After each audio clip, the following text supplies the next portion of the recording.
right, gang. Good to see you all. It's interesting. I wasn't sure where to start today, but then Donald Trump helped us make that decision by his appearance there in the courtroom.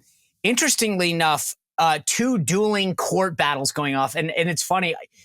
We have gone from a time when I started at the RNC, I remember I'd pitch reporters about stories like broadcast reporters. And they said, we really don't do a ton of politics in the morning. And there was always this head. And now I'm turning on and like literally cable stations are doing the courtrooms in New York and Georgia at the same time. We've definitely changed our world where that's the deal. So in Georgia, it's this case to get rid of Fani or whatever. I don't know what day it is. It's like Kamala or Kamala, Fani or Fani, to try to get her kicked off the case down there because of her relationship with this other prosecutor that she shoveled a ton of cash to. Or in New York, Alvin Bragg. Now, here's the news today.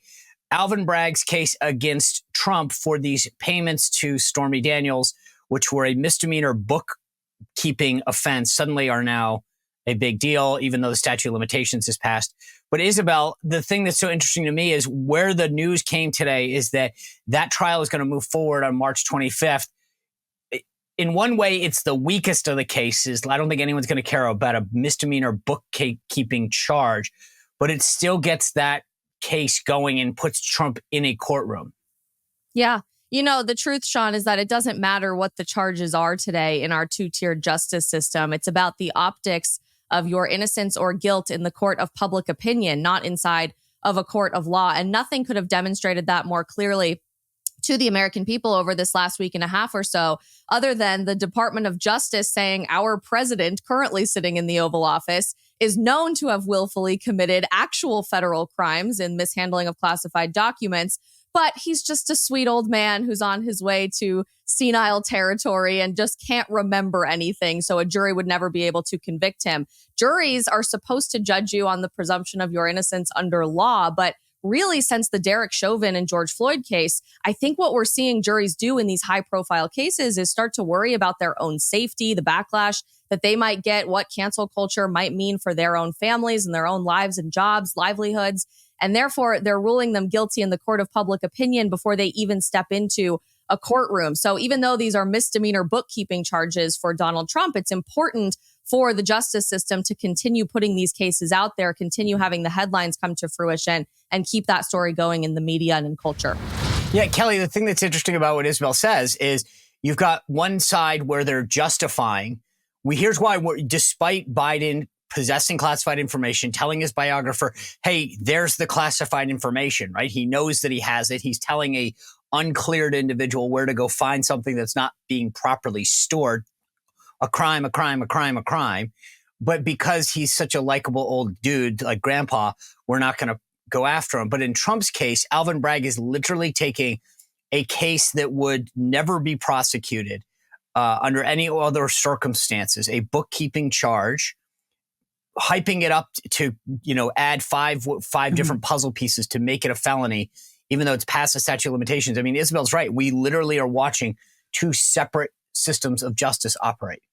Yeah, and that's going to be central to Trump's campaign, right? It's going to be a courtroom campaign. We saw him today address the cameras, saying that there's a two-tiered justice system, and that I'm fighting on behalf of you, on behalf of Americans who can clearly tell this, like on behalf of pro-life clinics and people who are getting, this DOJ is going after pro-lifers. They're going after parents in the, who want to have a say in the classroom.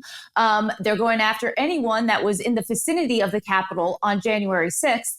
And so we're seeing how uneven this justice system is. And part of Donald Trump's allure is the fact that he wants to get reelected to go in and clean the swamp, to drain the swamp. And so unfortunately, this campaign season is going to be unlike any we've ever seen before. We're going to have Joe Biden, hiding in the basement because he's mentally unfit to hold the job. And we're going to see Donald Trump do campaign rallies as well as pit stops in the courtroom throughout, up until November. Yeah, Chris, the thing that's so interesting is someone pointed out on Twitter, let me pull this up. Bragg downgraded over half of felonies to misdemeanors in his jurisdiction, yet had to elevate a misdemeanor past the statute of limitations to a felony charge to get Donald Trump. He's literally going around telling people who commit crimes in New York, don't worry, we'll downgrade you. Yet he's going back in history to Donald Trump and saying, we're going to take this charge that is past the statute of limitations, upgrade it to a felony. So while everyone else is doing crazy stuff in New York, punching cops, illegally, possessing things, doing things, we're going to let all of you off, but we're going to go find this bookkeeping charge and go after you, Mr. Trump. And Sean, I actually think that's why you'll hear him say on occasion, as you've heard him lately say, he thinks he might be able to pull off a win in New York. I think he kind of believes that, and I don't actually doubt him, because I think people in New York, particularly New York City, where Alvin Bragg resides, I think they see this for what it is, for all the reasons you just laid out, the madness, the chaos, the anarchy, the crime, not to mention now being awash in illegal aliens like so many other major metropolitan cities. It's Mad Max in the Thunderdome, and they think you're going after a guy who, by the way, for those of us who pay attention to this, and I know not everybody does, this is, as Isabel said, for the court of public opinion, and a lot of people are low information voters and they don't know the difference. But here's what those of us who pay attention know. This has already been adjudicated by the FEC. This has already been investigated. It's not a thing. It wasn't a thing. The government has already investigated and said the thing that Alvin Bragg is charging is not a thing. Just like the Supreme Court said, you can't throw a guy off the ballot for insurrection when he's not been charged with insurrection. I feel crazy, Sean, that we're even in this place. These aren't real things to people that are paying attention. True, but Isabel, here's the thing. Chris is making this case, and I agree that I keep seeing things happen, and I'll bump into people on the street who will say it's crazy and it's gotten crazier. And I keep thinking maybe I'm just talking to an echo chamber, because I look at that vote in New York, Tom Suozzi beating Mazie Phillip the other night by almost 10 points. 10 points. And border security is an issue up there. Crime is an issue up there, right? They're all seeing it. And yet by about 50,000 people, a seat that I would argue is fairly, that is the definition of a swing seat right there. So it's gone both ways. Biden carried it, but yet in the 2022 election, Republicans did it. Lee Zeldin was able to do well. So that was your ultimate swing district. And Suozzi, he had a lot of advantages. I'm not trying to sweep those aside. But with all that's happening, why is our message not resonating? Why are not people who are opening their eyes every day and watching the crime, watching all this lawlessness, then watching the illegal immigrations come in, and watching the two-tier system of justice? They're saying, oh, yeah, still want to vote for that guy.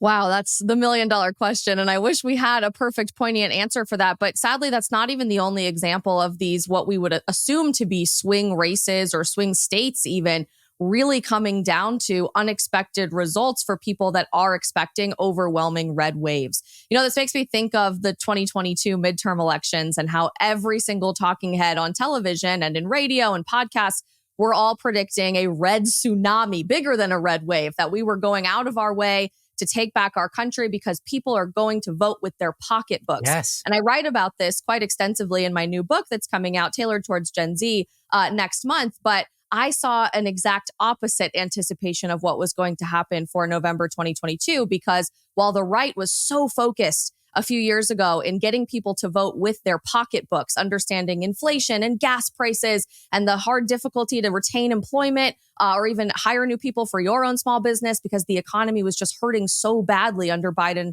economics, or Bidenomics as we call it. The left was so effectively convincing, particularly young Americans who are now the largest voter bloc in American history, that their life was on the ballot, that people were going to literally die if you didn't vote for a Democrat because of school safety, because of women's rights and abortion, because of any other reason under the sun. And so you're seeing this competing messaging where I think the right for so long has been operating on the same playbook of, if we get people to pay attention to taxes, and if we get people to care about the economy, and if we get people to understand the justice system, that's how we're going to rally people to vote. But really, the messaging so effectively coming across largely on social media outside of the legacy media from the left is a lot more culturally relevant and emotionally tied to the everyday lives of the American people. We don't every day think about tax season. We try not to think about it every single day, actually. We don't every day think about the GDP and the intricacies of the American economy. But kids do think about, am I going to be safe at school today? Because every single influencer that I follow is telling me that I'm not. Is there going to be a mass shooting at my favorite parade for my Super Bowl winning team. Maybe I would hate for that to happen, but it's happened before. And so this message is constantly resonating through these people's heads, and they're not being told concrete, better solutions from a conservative and traditional point of view that would actually solve these problems. They're just being told these problems exist, so you have to vote for a Democrat to fix them because Republicans don't care about them.